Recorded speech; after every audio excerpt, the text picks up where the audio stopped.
Manchester City lose their fourth game of the season, not what we wanted to be doing before Arsenal take on Spurs. Are Manchester City still in the title race? Before we get into that, before we get into the aspects of the game, were there any unfortunate aspects, not taking our chances, Pep Guardiola's substitutions, lots to talk about there. I want to have a whinge first of all. Now, I feel like the City fan base are not allowed to complain about referees because of the agenda that we supposedly have, apparently. Because we're already cheats, apparently. So because we're already starting at a -1 point with everyone's opinions, really. So we're already cheats. Refereeing decisions, we're not allowed to complain about those. Whereas Virgil van Dijk's disallowed goal against Liverpool, we need to hear about that for the entire international break. Have shows on Sky dedicated to Virgil van Dijk and Liverpool being so hard done by.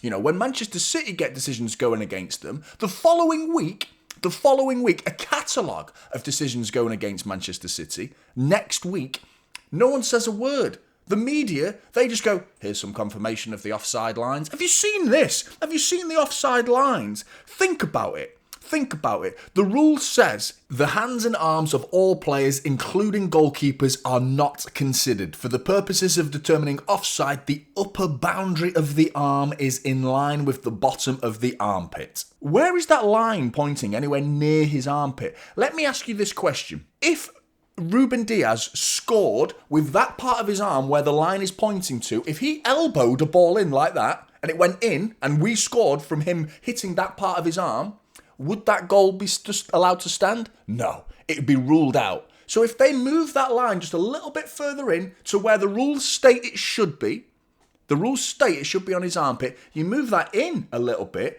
then I have a funny feeling that little toe of Bruno Guimaraes would have given offside. Now, how long did it take for this semi-automated offside? They took an age. It took an absolute age to get to this decision. I would love to see the footage, because I remember we all hear the audio, don't we, for Liverpool's decision. We need to hear word for word what every single official said and how they came to that decision. Are we going to have that same inquest for Manchester City? Are we going to have that same scrutinising, putting these decisions under the microscope when Manchester City on the receiving end of a bad decision? No, we're not. We're going to brush over it and pretend it didn't happen and give the plaudits to Newcastle for beating Manchester City. They played well yesterday. Congratulations to Newcastle. This isn't sour bitterness towards them by any stretch of the imagination. This is a problem with the whole agenda against Manchester City from mainstream media as well as fan base content that basically has a platform. Make no mistakes about it. These referees are watching this. They are watching it. They are human beings. There are shows dedicated to referees now. That's becoming the sport. That they're getting more limelight than they deserve, in all honesty. But when Manchester City are the benefactors, then it's, wow, we need to sort this out. PGMOL, where they need fixing. Brown paper bag job accusations. Accusations of Manchester City bribing referees from reputable. I say reputable because they've got large numbers. There's nothing reputable about them. Their reputation is saying moronic things over and over and over, and people find that entertaining. That's not my sort of reputation. I don't want that reputation, but that's their reputation. A lot of fan-based content out there is for being the biggest twat, basically. That's what they're known for. And as a result of that, they get clicks. And as a result of that, they get attention and draw in these people to believe the bollocks that there are brown paper bags being handed out by Manchester City to bribe officials, when you can see clearly with your own two eyes that decision is, there's something wrong about that line. There's something very wrong about that line. Point one. Foden, should he have had a penalty? Me, personally, I think it's one of those when the shot gets given, he's able to get his shot away rather. Foden in that situation, for me, I wouldn't want that penalty given against me. If the opposition was able to get a shot away, it's like having a second crack at it, basically. So I've seen them given, though. That's the point. You've seen them given. When you've seen them given, there's an argument to be had. There was another decision as well where a block from Newcastle with a handball shout that for me was stonewall, because he might have tucked his arm in, but he does that. And Doku's cross comes in, you've tucked your arm in, but you've stuck a part of it out, and then it hits that part that you've stuck out. That is unnatural to me. Hits that. So 3 decisions there that have gone against Manchester City. One of which would have been a 1-0. Well, you'd hope we'd finish the penalty with Erling Haaland. You never know. His penalty record isn't too good. But in front of goal, with a penalty given to Manchester City, you like to think first goal wins this game, as it did yesterday. I said it from the beginning. First goal wins this. and Newcastle got the first goal. If we'd got the first goal, it would have been a completely different story. And then the handball, that would have been another penalty. Their winner should have been ruled out offside. These decisions have had a massive impact on the outcome of the game. Now, you talk about the Liverpool game in particular. Now, that was I think everyone was in agreement that goals change games, first of all, so there is that. That's a fact. That maybe the momentum might have changed. It was right on half-time, but everyone saw the pattern of play between Liverpool versus Manchester City. And if you needed any convincing that Liverpool are in the gutter right now, just go and watch the Nottingham Forest highlights, because they lose 3-0 the next week. So you know full well Manchester City would very likely, hindsight of course is being applied here, but would have gone on to have still beaten Liverpool, even if that Virgil van Dijk goal was given and stood and made it 1-1. I'm convinced, and I think most people would agree with me, that City were by far the better side, and if things had carried on in that vein of pattern of play, then Manchester City would have still gone on to have won that game. This Newcastle game, though, that was a 50-50 game. Chances for them, chances for City. Very, very fine margins were being applied to who is going to win this game. One refereeing decision could sway it. One refereeing decision. It did in the end, but we had 3 going against us in one game. So put that in the bin. It's utter shit that gets put out there that Manchester City are corrupt, we bribe referees. It's nonsense. Absolute nonsense. Now, make no mistake about it, and take nothing away from Newcastle, because they deserved to score at least 2 goals yesterday. I think we deserved to score more goals as well. I wouldn't have been surprised if this finished 4-4, and I think a draw would have been a fair result, ultimately. Congratulations to Newcastle. Question for Manchester City to answer now is the title race over? Now, as I'm recording this, Arsenal haven't played yet. I fully expect them to go and beat Spurs.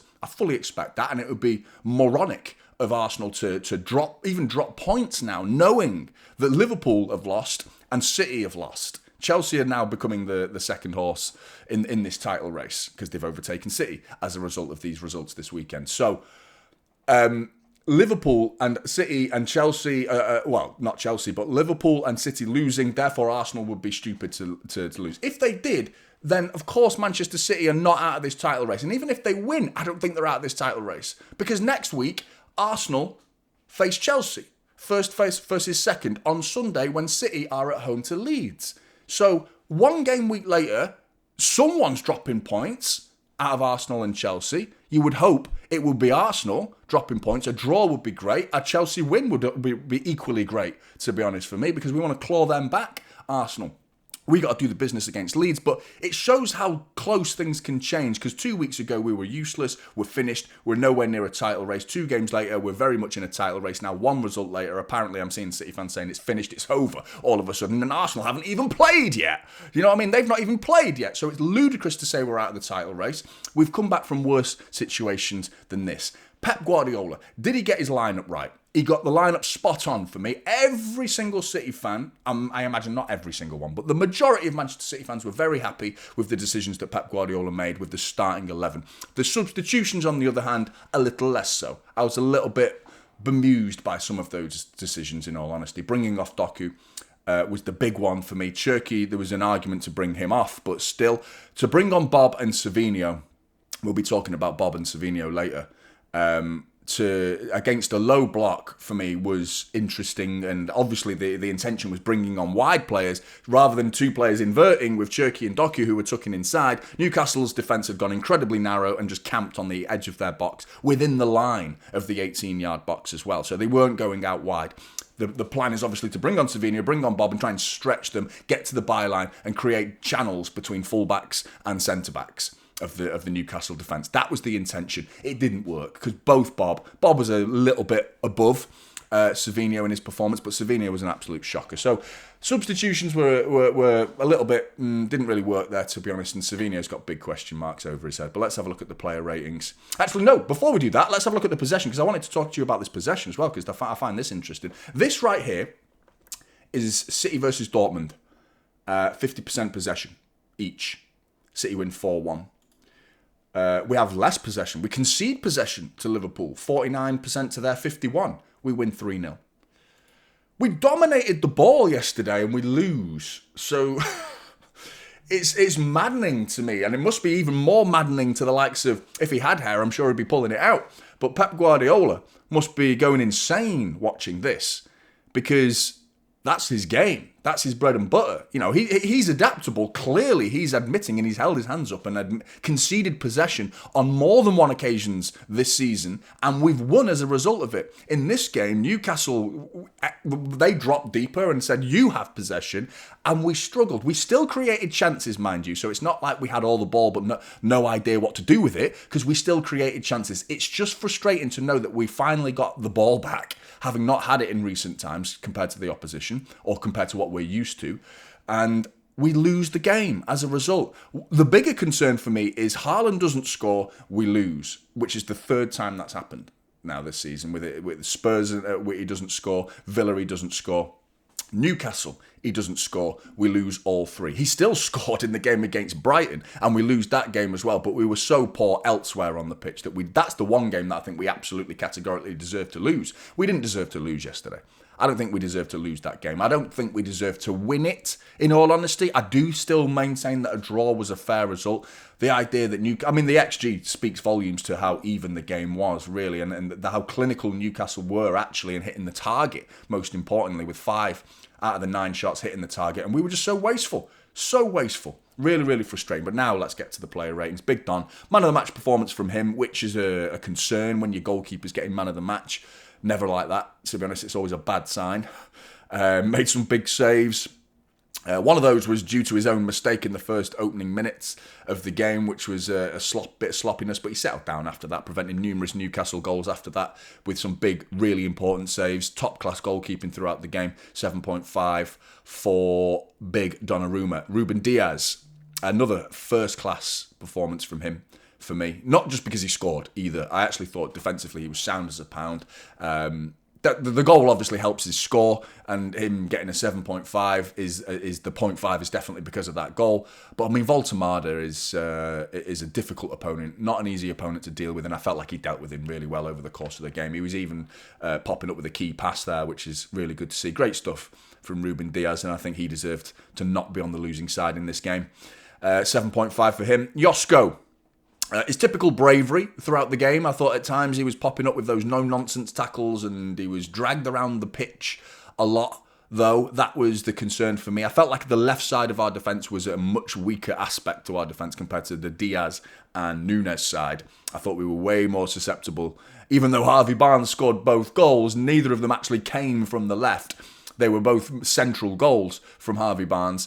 But I still felt like our left side was a little bit weaker. And dragged all over the place, occasionally due to the demanding tactics of Pep Guardiola, sending O'Reilly forward, therefore Vardiol's got a cover. Occasionally it was just being out of position, just sloppy positioning from Josko. He struggled in the air a little bit too, as you can see with those numbers. 6 out of 10 for Josko. Núñez, I don't think he put a foot wrong defensively. I think he's just got that right back position sorted. It's great to see. 4 interceptions and 4 clearances is top stuff. I mean, like I said, Harvey Barnes bagged 2, and he was going up against Núñez. He got very little change from Núñez in terms of dribbling. He still comes away with 2 goals. None of that has anything to do with Matheus Núñez. So I still feel like he deserves a decent score here, Núñez. I've given him a 7. O'Reilly. He was given a lot more freedom compared to Núñez going up and down that pitch. He was the more aggressive, attacking aggression from O'Reilly compared to Núñez. Created that big chance for Haaland as well, which should have been buried. Maybe could have been a very different game for O'Reilly if he puts that in the net and gets himself an assist. I felt like he probably could have done a little bit better with that looping ball that came over and he poked it away, and that's how the Newcastle scored their opening goal from a half clearance from O'Reilly. Could have dealt with that a little bit better. I don't think he had a bad game though. Same as Josko, I've given him a 6. Nico G. First of all, let's remember who was in the midfield 3 against us, Newcastle. Let's not forget that. Bruno G, Tonali and Joe Linton. Nico Gonzalez's 2 partners were Phil Foden and Bernardo Silva. I mean, the guy's got his work cut out for him now. Make no mistake, Bernardo Silva's tough. Foden's not soft either. He can poke a ball, he can win a tackle here and there, Foden. He's not soft by any stretch of the imagination, but he ain't Bruno G, and he ain't Joe Linton. Neither's Bernardo Silva or Tonali. Do you know what I mean? All 3 of them are arguably bigger and tougher and more physical compared to those 2. Even the Nico G, but I mean, he's got the burden of the physical work there, has Nico Gonzalez. He was solid, though. I felt like he was solid. Winning more than half of his duels against that Newcastle midfield is really impressive. I actually think he could have maybe done something and helped Nico O'Reilly's clearance that I was mentioning before. There was a little moment where Nico G could have maybe been a bit more aggressive and prevent Bruno G from coming forward. But, I mean, we're talking fine details there for me. So, overall, over the course of the game, though, Nico Gonzalez was really, really good. 7.5 for him. Bernardo Silva, winning 3 out of his 3 ground duels, you can see there, is why Pep picked him and not Tijjani Reinders. That's why. That's why right there. Now, I disagree that Pep should have picked Reinders. I saw a lot of City fans saying that, and this is the proof of that. And Bernie, he offers that physical side of the game, albeit he's not like Nico Gonzalez or Rodri, but he's still, he's a tough little cookie, isn't he, man? He struggled to make a decent impact on the game aggressively in an attacking sense, but I don't think he had that bad a game really. Bernardo Silva, 6.5 for him. Foden, it was that big chance, wasn't it? It was that big chance, and I mean that's why he's dropped below a 6 for me. And I thought his first touch was so poor in this game. Normally it's impeccable. Normally it's his first touch that's so good, and that's why I'm highlighting it. That's why it's such a drop-off in his performances, because he was often being found in those pockets, and his first touch was just letting him down, and he was actually in a few yards of space, but he overran it. I would have argued that the shot that he got away could have been an easier shot had he not overran it. The penalty shout came, and the shot that he had to toe bung rather than getting a nice clean effort on goal was because of a poor touch that he ran away from him a little bit. So not his greatest day in the office for Phil Foden. And he had to score that first half chance. 3 shots, all off target. 5.5 for Phil Foden. Cherky. I said the same against Liverpool, that Cherky is the City fan base's flavour of the month right now. All the City fan base want to see him. They love him. He's exciting. Yeah, I get it. And I mean, he made little to no impact against Liverpool, in all honesty, and he was hooked off in that game. Rightly so, in my opinion. He could have made a bigger impact on this game, and this is not a game the same as Liverpool, where he sort of ghosted against Liverpool. This game, Foden robbed him of an assist, in all honesty, and he was still pulling strings. You can still see that magical glimpses of quality that Cherky has. 3 key passes as well is really good. I'm still seeing that magic, I'm still seeing it. It's just not coming off for him lately. He's going to be a star. He's going to be a star, this guy. Guaranteed that. Just needs a bit of patience. 6 out of 10 for him in this game, though, unfortunately. Doku should never have come off. Pep got the lineup spot on for me. He got it right. Taking him off was a mistake. I've already gone into the detail of to why I think that was a mistake. Savinho coming on, he was just so poor, wasn't he? I felt like Doku was the biggest threat throughout the entire game, really. I think he kept drifting inside, continued to cause chaos against Livramento, the same as he did with Conor Bradley. The fullbacks just don't know whether to go inside and follow him or hand him over. And often they followed him and Nico O'Reilly came forward, setting that trap constantly. And when he left him, Doku was free as a bird, picking up space and turning and running at the opposition. It was working throughout the game, and to take him off was a poor decision for me from Pep Guardiola. Doku was robbed of an assist as well. Haaland with that one-on-one early on in the game as well. Doku should be getting himself an assist in that game. 7.5 for Doku for me in this game. I thought he was still decent. Haaland, I think this is the easiest one to analyse, and it's an unfortunate one because, he should have scored 2. Missed big chances in this game. The guy's entitled to an off day, though. We have to be fair that this guy's entitled to an off day. We need other players to therefore be stepping up. He still went back and defended. At moments, he was our deepest defender, and he was defending very well, clearing the ball left, right, and centre. He was very good defensively. But he's on the pitch to score goals, and he was given numerous opportunities to do that, and he missed them. So that's where we criticise him or praise him. It's a simple aspect to his game. Missing chances, he will get criticised, and he didn't have a good day yesterday. Haaland doesn't score. Not only do we not draw, we lose. That's a problem. That's a big problem. So 5.5 for Haaland in this one. I'm not doing the substitutes, but if you want my opinion on them, I think they were all pretty poor when they came on. Reinders is a little less so. I thought Bob was a little bit more dangerous. He got to the byline on occasions, but wasn't able to produce anything once he got there. Savinho was just really poor. Really poor. No impact. A negative impact rather than anything. It wasn't a break-even performance for me. It was like, nothing's changed. We looked worse when he came on. So I think that's a bit on Pep, and also the performance of Savinho. Disappointing. I still think we're in a title race. Things can change quickly. Next week could be a completely different narrative. Disappointing. We can't continue to lose, but this could be a low point tally season. If Arsenal continue on the form they've been in, then fair enough, they deserve it because they have been the best side so far. We can't continue to drop points like this, though. Losing games this frequently, this early. We need to go on a run now. And we need favours elsewhere. Those are the facts. I still believe we can do it, though. I still believe. Do you? Let me know in the comments below. Like and subscribe to Typical City, and I'll see you in the next one. This is Typical City now, holding up silverware.